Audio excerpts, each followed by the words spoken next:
अस्सलाम वालेकुम, नमस्कार दोस्तों, कैसे हो आप लोग। उम्मीद करती हूँ कि आप लोग अच्छे होंगे। दोस्तों काफी महीनों के बाद मेरी वीडियो इंस्टाग्राम पे आ रही है, एक्चुअली यूट्यूब पे भी आ रही है। एक्चुअली ना मैं मतलब थोड़ा बिजी थी अपने स्टडी में और जॉब में, मुझे टाइम ही नहीं मिल पा रहा था शूट करने की। एंड मैंने अभी डिसाइड करी हूँ कि एटलीस्ट एक वीडियो तो मेरी कंटिन्यू यूट्यूब पे आएगी रात को 9 बजे। बट मैं ट्राई करूंगी कम से कम 2 से 3 वीडियो डालूं, बट एक तो कंपलसरी आएगी। एंड मेरा इंस्टाग्राम का जो आईडी है वो नीचे चल रही है, आप लोग मुझे वहाँ पर फॉलो कर सकते हैं। एंड आज मैं जिस वीडियो पे रिएक्शन देने जा रही हूँ उसका टाइटल है कि क्या हिंदू धर्म में कोई नबी है। एक्चुअली इसकी रिक्वेस्ट मुझे काफी दिनों से इंस्टाग्राम पे आई थी, तो मैंने सोचा क्यों ना इस पे रिएक्शन दिया जाए। और मैं भी थोड़ा एक्साइटेड हुई जानने के लिए क्या कि वो कौन से नबी हैं हिंदू धर्म में, उन्हें मतलब हमें क्यों नहीं पता उनके बारे में। और इस वीडियो को मौलाना जैसे अंसारी जी का है, तो आप लोग जानते हो कि वो काफी ज्यादा नॉलेज है इनमें इस्लाम का, और बहुत ही अच्छी तरीके से उस मतलब वीडियो में बताते हैं, किसी मतलब धर्म के बारे में हो या कोई भी मसला काफी अच्छे तरीके से बताते हैं। तो मैं ये जानने के लिए एक्साइटेड भी हूँ। सो चलो विदाउट टाइम वेस्ट किए हम वीडियो स्टार्ट करते हैं। हिंदू धर्म के अंदर 18 पुराणों का वर्णन है। उनमें 3 पुराण बड़े मशहूर हैं, भागवत पुराण, कल्की पुराण, भविष्य पुराण। और भी हैं, अभी मैंने बताया था गरुड़ पुराण, मत्स्य पुराण, शिव पुराण, बहुत से पुराण। 18 पुराणों में 3 पुराण बड़े मशहूर हैं, भागवत पुराण, कल्की पुराण और भविष्य पुराण। और नबियों के, पैगंबरों के आने की बशारत और भविष्यवाणियां इन्हीं तीनों किताबों में मौजूद हैं। इन तीनों किताबों के अनुसार दुनिया में लगभग 64,000 पैगंबरों के आने का सबूत मिलता है। कितना? 64,000 ऋषि मुनि। हम लोगों में भी कोई ज़ईफ़ हदीस के मुताबिक लोग बयान करते हैं कि 1,24,000 कमोबेश अंबियाए किराम आए हैं। हालांकि ये कोई तहकीक शुदा बात नहीं है, लेकिन कमोबेश लगा दिया। यहाँ 64,000, यहाँ 1,24,000। इतना तो क्लियर है कि नबी इधर भी बहुत आए और इधर भी बहुत से नबियों का जिक्र है। लेकिन आप ताज्जुब करेंगे, जितने नबियों का नाम कुरान में आया है, 25 नबियों का, टोटल 25 नबियों का नाम कुरान में लिया गया है। हिंदू धर्म की किताबों में भी 25 नबियों का नाम लिया गया है। और हमारे यहां मुहम्मदुर रसूलुल्लाह को आखिरी नबी कहा गया। भागवत पुराण और कल्की पुराण और भविष्य पुराण के अंदर इन तीनों किताबों में 24 ऋषि महान बताए गए और 25वें ऋषि को महान बताया गया है, जो सबके अंत में, सबके लास्ट में आएंगे, जिनका नाम कल्की होगा, नराशंस होगा, उन्मा होगा, बहुत से नाम उनके बताए गए हैं। ये नाम होगा उनका, और उनकी एक पहचान जो बताई गई है वो मैं आपके सामने रखकर बात को आगे बढ़ा रहा हूं। अज्ञान हेतु किरत मोह मदांधिकारम नाशम विधायम हि तदोदयते विवेका तथस्तु शंभल गिरा में सो तो स्वाजी उजात मंगलाचार्य बहुला पापिता विभजिज्जता। श्रीमद् भागवत पुराण स्कंद 12 अध्याय 2 मंत्र नंबर 66।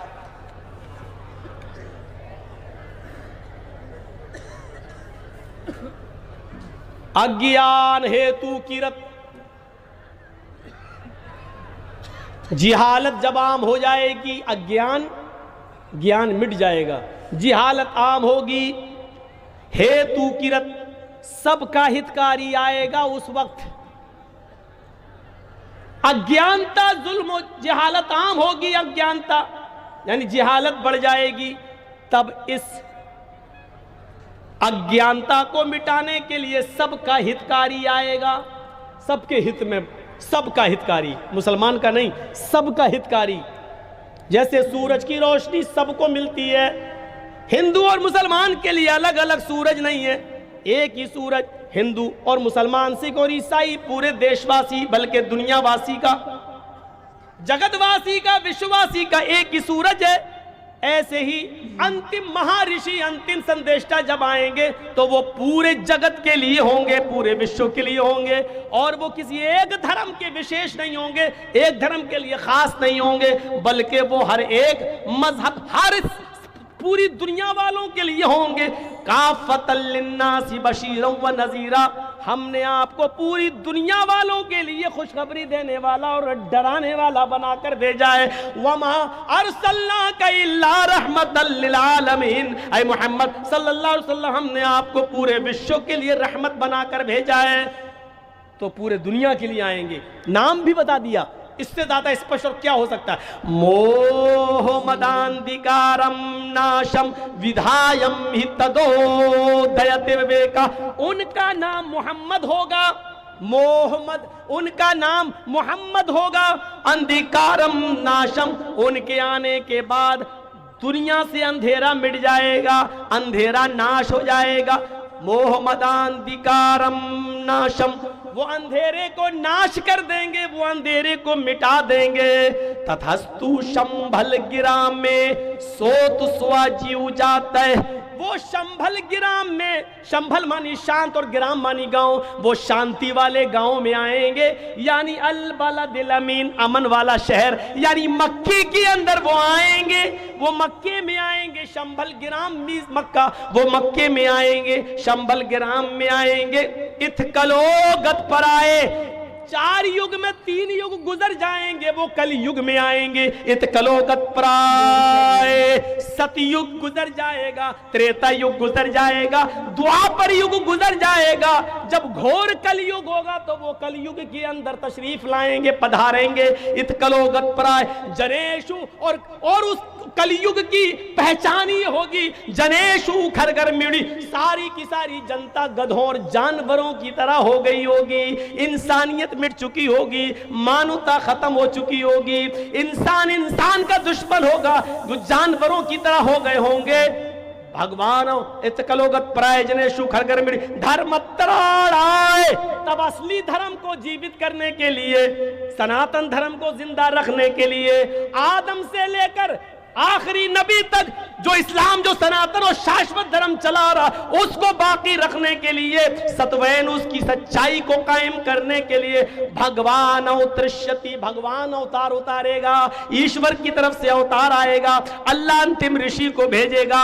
नाम बता दिया क्या होगा, मोहम्मद। उनके आने के बाद अंधेरा नाश हो जाएगा, अंधेरा मिट जाएगा। कहां आएंगे, शंभल गिरा मेरी बता दिया, मक्के में आएंगे। और यह भी बता दिया कि वो कब आएंगे, 3 युग गुजर जाने के बाद, सतयुग, त्रेता युग, कलयुग, द्वापर युग गुजर जाने के बाद कलयुग में आएंगे। ये कलयुग ही है हिंदू धर्म के मुताबिक, और मक्के में आएंगे। और क्या कहा, दा चतुर्भ्रातृदेव कृष्यामि कलेच्छेयम, इस धरती पर आने के बाद वो ऐन जवानी में 40 साल की एक स्त्री से, 40 साल की एक औरत से शादी करेंगे। सालम द्वीप की रहने वाली होगी वो, सालम द्वीप का तर्जमा होता जजीरा, जजीरे की रहने वाली एक स्त्री से वो शादी करेंगे। और जिस औरत से वो शादी करेंगे, करने वाला जवान होगा, ऐन जवानी में शादी करेंगे, और जिससे शादी करेंगे उसकी उम्र 40 साल की होगी। मोहम्मद रसूलुल्लाह ने जजीरे की, जजीरतुल अरब की सबसे अमीर औरत खदीजा से निकाह किया था, ऐन जवानी में 25 साल की उम्र में किया था। और जिससे शादी की उसकी उम्र 40 साल की थी, 40 साल की उम्र की औरत से शादी की थी। षष्ठम शिशुअस, उस औरत से उसके 6 बच्चे पैदा होंगे। क्या रह गया, कुछ रह गया? उस औरत से मोहम्मद रसूलुल्लाह के 6 बच्चे थे, 4 लड़कियां 2 लड़के। 4 लड़कियों के नाम है ज़ैनब, दूसरी का नाम है रुकैया, तीसरी का नाम है उम्मे कुलसूम, और चौथी बेटी का नाम है फातिमा। और 2 बेटे उनसे पैदा हुए, एक बेटे का नाम है कासिम और दूसरे बेटे का नाम है, मेरे भाइयों, तैयब और ताहिर जिनका लक़ब है। मेरे भाइयों जरा गौर करो, अब्दुल्ला, ये 2 बेटे तैयब और ताहिर जिनका लक़ब था, एक कासिम एक अब्दुल्ला, ये 2 बेटे पैदा हुए, 4 बेटियां। और हिंदू धर्म की किताब कल की पुराण, भागवत पुराण ये कह रही है कि वो 40 साल की स्त्री से, औरत से शादी करेंगे और उस औरत से उसके 6 बच्चे पैदा होंगे। उस औरत को जोड़ने के बाद उस परवाहिड़ो बधु बंतो द्युदशा, उस नबी की, उस कलकी की, उस स्त्री को जोड़ने के बाद टोटल 12 बीवियां होंगी, 12 पत्नियां होंगी। लीजिए, 12 बीवियों वाला अगर पूरी इंसानी तारीख में तुम अपने 64,000 ऋषि मुनि जोड़ लो और हम अपने अकीदे के मुताबिक, जो चाहे ज़ईफ और मौजू हदीस ही क्यों ना हो, लाख, 1 लाख, 1.25 लाख अंबिया किराम की तारीख में हम देखते हैं तो हमें 12 बीवी वाला कोई नहीं मिलता है। हम जब सुलेमान की तारीख पढ़ते हैं तो उनकी 99 बीवियों का जिक्र मिलता है। दाऊद अलैहिस्सलाम का जिक्र पढ़ते हैं तो उनकी 1000 बीवियों का जिक्र मिलता है। राजा महाराजाओं की तारीख पढ़ते हैं तो 300 औरतें रखने का रवाज पाया मिलता है। हम मेरे भाइयों रामचंद्र जी की तारीख पढ़ते हैं तो उनकी एक पत्नी सीता का जिक्र मिलता है। कृष्ण जी की भी एक ही पत्नी का जिक्र मिलता है। हमने तारीखें देखी है, पढ़ी है। ईसा अलैहिस्सलाम की हिस्ट्री उठाता हूं तो उनकी शादी नहीं मिलती है, वो बगैर शादी किए हुए सलीब पर लटका दिए गए तुम्हारे अकीदे के मुताबिक, और हमारे अकीदे के मुताबिक जिंदा आसमान पर उठा लिए गए हैं। वो कुर्ब क़यामत फिर आएंगे, काने दज्जाल का खात्मा करेंगे। हम उस तरफ नहीं जाना चाहते हैं, हटना नहीं चाहते हम वेदों के मंत्र से। मेरे भाइयों आओ, इतना कुछ करने के बाद का वो ऊंट की सवारी करेगा, यानी उस बस्ती में आएगा जहां ऊंट की सवारी होगी। अल्लाह के नबी ऊंट की सवारी किया करते थे, ऊंटनी का दूध भी पिया करते थे, और ऊंटनी जजीरतुल अरब रेगिस्तानी इलाके ही में पाई जाती है। इसका मतलब यह कि आखिरी नबी रेगिस्तानी इलाके में आएगा, जजीरतुल अरब में आएगा, और उसकी 12 बीवियां होंगी। 12 बीवियों वाले सिर्फ मोहम्मद रसूलुल्लाह नजर आते। कृष्ण जी की एक पत्नी का आधार जो हमने बताया है महाभारत से, लेकिन उनकी पत्नियों का अगर जिक्र पढ़ेंगे तो महाभारत में दूसरी जगह लिखा है कि 16,108 सबसे ज्यादा पत्नियों का वर्णन अगर मिला है तो कृष्ण जी की। बहुत से लोगों ने इस पे गाना भी बनाया, चारों तरफ गोपियां बीच में कन्हैया, तो वो एक अलग चीज है। बीवियां ज्यादा होना ये गलत नहीं है, पत्नियां ज्यादा रखना गलत नहीं है, लेकिन सवाल यह है कि 12 बीवी वाला आखिरी नबी होगा, जो आखिर में आएगा उसकी 12 बीवी होगी, और हम आखिरी नबी को ढूंढ रहे हैं हिंदू भाई हमारे। तो आखिरी नबी की 12 बीवी, और 12 बीवी किसकी थी? मोहम्मद रसूलुल्लाह सल्लल्लाहु अलैहि वसल्लम की। उसके बाद कहा गया अंधेरे को नाश कर देगा। आप देखिए कितना अंधेरा था अरब की सरजमीन पर, कितना अंधेरा था अरब की धरती पर, कितना अंधेरा था अरब की सरजमीन पर। आप इसका अंदाजा नहीं लगा सकते हैं। जुआ, अब आइए थोड़ा सा पढ़िए ज़ादुल मआद अल्लामा इब्न क़य्यिम की। जुआ इतना खेला जाता था कि लोग जुए में रकम हार जाते थे कैश, तो अपना मकान लगा देते थे। मकान जुए में हार जाते थे तो अपनी बीवी जुए में लगा देते थे, और बीवी भी जुए में हार जाते थे तो अपनी जवान बेटी भी जुए में हार जाते लगा देते थे। ये अरब का हाल था। पढ़िए इब्न क़य्यिम की किताब ज़ादुल मआद। इससे ज्यादा अंधेरा क्या होगा? बेटा अपने बाप के मरने के बाद अपने घर से चादर उठाता था और अपनी मां के ऊपर डालकर उसको बाहर निकालकर कहता था, लोगों मेरा बाप मर गया, मैंने अपनी चादर अपनी मां के ऊपर डाल दी, आज के बाद ये मेरी मां नहीं है, मैंने इसको अपनी पत्नी अपनी बीवी बना लिया। इब्न क़य्यिम की किताब ज़ादुल मआद।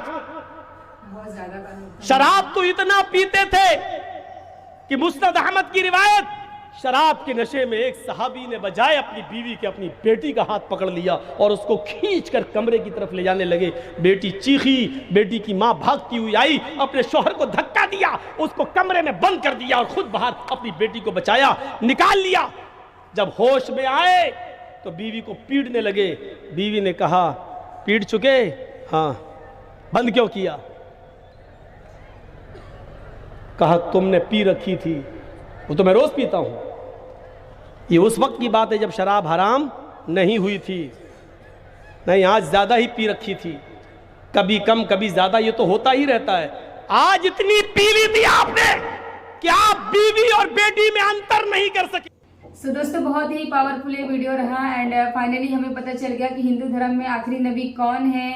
मतलब बहुत ही अच्छी तरीके से मौलाना जैसे अंसारी जी ने बताया कि वो कहाँ पे पैदा होंगे, कब आएंगे, कितनी बीवियाँ रहेंगी उनके, कितने बच्चे रहेंगे उनके, और क्यों आएंगे, और आखिर वो जो नबी आने वाले हैं वो किसी एक विशेष धर्म के लिए आने वाले हैं या फिर सबके लिए आने वाले हैं। सो बहुत कुछ इसमें हमें पता चला कि जिस तरीके से मौलाना जर्जिस अंसारी जी ने बताया कि अल्लाह पाक ने, भगवान ने, खुदा ने सबको मतलब सबके लिए बना के भेजेंगे। जो लास्ट मैसेंजर रहेंगे वो सबके लिए रहेंगे, किसी एक विशेष धर्म जाति के लिए नहीं रहेंगे।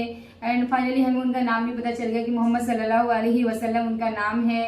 उनकी 12 बीवियां रहेंगी एंड 6 बच्चे होंगे। और मतलब भरी जवानी में, यानी कि भरी जवानी में वो 40 साल की औरत से शादी करेंगे एंड सालिग्राम में पैदा होंगे, ऊँटों की सवारी करेंगे। सो मतलब बहुत ही डिटेल से एक एक पॉइंट को कल्कि पुराण में लिखा गया है और बहुत ही डिटेल से मौलाना जर्जिस अंसारी जी ने बताया। एंड हमें बहुत सारे नॉलेज मिले इस वीडियो से।